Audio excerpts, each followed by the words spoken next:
ಇಂದು ನಾವು ಮಾತನಾಡೋದು ಮಧ್ಯಪ್ರಾಚ್ಯದ ರಾಜಕೀಯವನ್ನು ದಶಕಗಳ ಕಾಲ ನಿಯಂತ್ರಿಸಿದ ಒಬ್ಬ ಶಕ್ತಿಶಾಲಿ ನಾಯಕನ ಬಗ್ಗೆ. ಇರಾನ್ನ ಪರಮೋಚ್ಚ ನಾಯಕ ಅಲಿ ಖಮೇನೇಯ್. ಅವರ ಜೀವನ, ಅವರ ಆಡಳಿತ ಮತ್ತು ಅವರ ಮರಣ ಇವೆಲ್ಲ ಜಾಗತಿಕ ರಾಜಕೀಯದ ಮೇಲೆ ದೊಡ್ಡ ಪ್ರಭಾವ ಬೀರಿದೆ.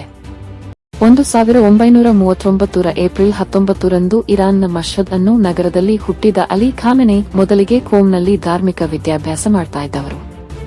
ಆದರೆ 1979ರ ಇಸ್ಲಾಮಿಕ್ ಕ್ರಾಂತಿಯ ನಂತರ ಅವರ ಜೀವನವೇ ಬದಲಾಗಿದೆ. ಈ ಕ್ರಾಂತಿ ಶಾ ಆಡಳಿತವನ್ನು ಕೆಡವಿ ಇರಾನ್ ಅನ್ನು ಧಾರ್ಮಿಕ ಗಣರಾಜ್ಯವನ್ನಾಗಿ ಮಾಡಿತು. ಆ ಚಳವಳಿಯಲ್ಲಿ ಖಮೇನೇಯ್ ಪ್ರಮುಖ ಪಾತ್ರ ವಹಿಸಿದ್ದರು.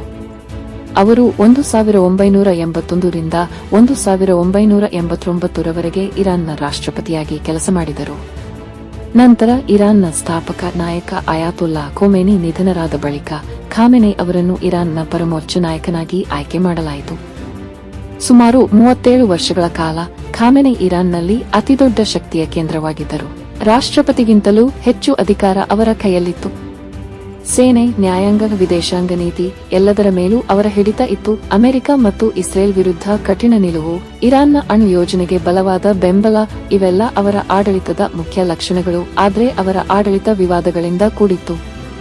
2009ರ ಗ್ರೀನ್ ಮೂವ್ಮೆಂಟ್ ಆಗಲಿ, 2022ರ ಮಹಿಳೆಯರ ನೇತೃತ್ವದ ಪ್ರತಿಭಟನೆಗಳಾಗಲಿ, ಸರ್ಕಾರ ವಿರೋಧಿ ಧ್ವನಿಗಳಿಗೆ ಕಠಿಣ ಕ್ರಮಗಳು ಎದುರಾಯಿತು. ಫೆಬ್ರವರಿ 2026ರಲ್ಲಿ ಅಚ್ಚರಿಯ ಬೆಳವಣಿಗೆಯಲ್ಲಿ ತೆಹರಾನ್ನಲ್ಲಿ ನಡೆದ ಅಮೆರಿಕ ಮತ್ತು ಇಸ್ರೇಲ್ ಸಂಯುಕ್ತ ಸೇನಾ ದಾಳಿಯಲ್ಲಿ 86 ವರ್ಷದ ಅಲಿ ಖಮೇನೇಯ್ ಮೃತಪಟ್ಟಿದ್ದಾರೆ. ಈ ಘಟನೆಯಿಂದ ಇರಾನ್ನ ರಾಜಕೀಯ ಭವಿಷ್ಯವೇ ಪ್ರಶ್ನಾರ್ಥಕವಾಗಿದೆ ಎಂದು ವಿಶ್ಲೇಷಕರು ಹೇಳ್ತಿದ್ದಾರೆ. ಈಗ ಇರಾನ್ನಲ್ಲಿ ಮುಂದಿನ ನಾಯಕ ಯಾರು ಅನ್ನೋ ಪ್ರಶ್ನೆ ದೊಡ್ಡ ಚರ್ಚೆಯಾಗಿದೆ. ಮುಂದಿನ ನಾಯಕ ಕಠಿಣವಾದಿಯಾಗ್ತಾನಾ ಇಲ್ಲ ಮಿತವಾದಿಯಾಗ್ತಾನಾ? ಅದ್ರ ಮೇಲೆ ಇರಾನ್ನ ಮುಂದಿನ ದಾರಿ ನಿರ್ಧಾರವಾಗಲಿದೆ. ಹಾಗಾದ್ರೆ ಖಮೇನೇಯ್ ಅವರ ಜೀವನದಿಂದ ಭಾರತ ಮತ್ತು ಭಾರತೀಯರು ಏನು ಕಲಿಯಬೇಕು? ಮೊದಲದು, ಒಂದು ಸಿದ್ಧಾಂತದ ಮೇಲೆ ನಿಂತ ನಾಯಕತ್ವ ದೇಶದ ನೀತಿಯನ್ನು ದಶಕಗಳ ಕಾಲ ರೂಪಿಸಬಲ್ಲದು. ಎರಡನೇದು, ಧರ್ಮ ಮತ್ತು ರಾಜಕೀಯ ಒಂದಾಗಿದ್ರೆ ಆಡಳಿತ ಎಷ್ಟು ಬಲವಾಗಿರಬಹುದು ಅನ್ನೋದಕ್ಕೆ ಇರಾನ್ ಉದಾಹರಣೆ. ಮೂರನೇದು, ಜಾಗತಿಕ ರಾಜತಾಂತ್ರಿಕತೆಯನ್ನು ನಿರ್ಲಕ್ಷ್ಯ ಮಾಡಿದ್ರೆ ದೇಶ ಒಂಟಿಯಾಗುವ ಅಪಾಯ ಇದೆ. ಅಲಿ ಖಮೇನೇಯ್ ಕೆಲವರಿಗೆ ರಾಷ್ಟ್ರ ಹಿತರಕ್ಷಕ, ಇನ್ನು ಕೆಲವರಿಗೆ ವಿವಾದಾತ್ಮಕ ಆಡಳಿತಗಾರ.